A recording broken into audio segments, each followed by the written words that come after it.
9 wickets.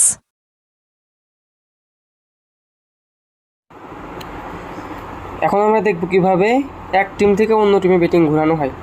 তো আমি আপনাদের দেখানোর জন্য আগে থেকেই অলরেডি এক্সপোজার 2 দেখেন 2 আমি এই নর্দার্ন সুপার এজেন্সি ধরে রাখছি।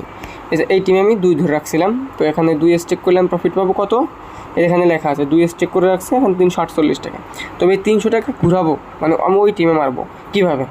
তোমার অ্যাকাউন্টে সাপোজ এই যে 2 কয়েন আছে, তো আমি এই 2 কয়েনটা এখানে ঘুরানো চলে যাব, এখানে 3 দিব। 3 দিলে কিন্তু আমার বেডটা অটোমেটিকলি ঘুরে যাবে। এখানে 3 দিলে অটোমেটিকলি আমার বেডটা ঘুরে ওই টিমে চলে যাবে। দেখেন আমি কিন্তু এখন ওই টিমে 3 ধরছি, এই টিমেও 3 ধরছি।